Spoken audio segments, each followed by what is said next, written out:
Yok, kişiliğe oturuyor.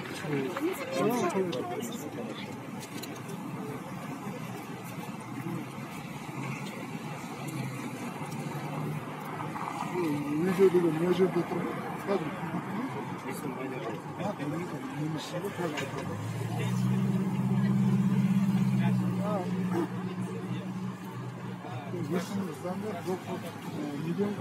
Патрульдік полиция қызметкері.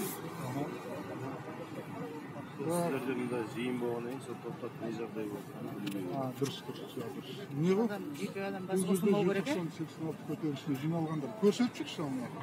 Айна, қыздар. Қыздар!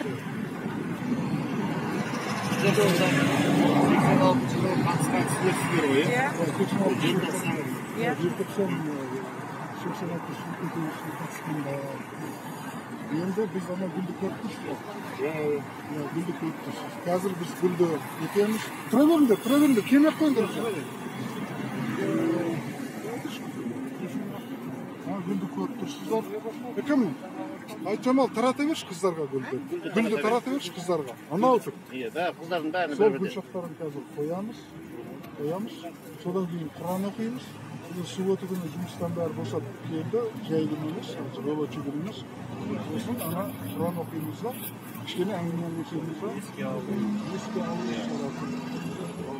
Артынан Нұрнұбек, хорошо. Енді бай, қараңыздар енді, айналаңызда жол көліктер бар, кішкентай балалар тұр. Қараңыздар, бірақ карантин кезінде неге болады ғой? Қауіпсіздік шараларын сақтаңыздар. Біз қаламызда карантин шешкен жоқ. Мына білесіздер қазір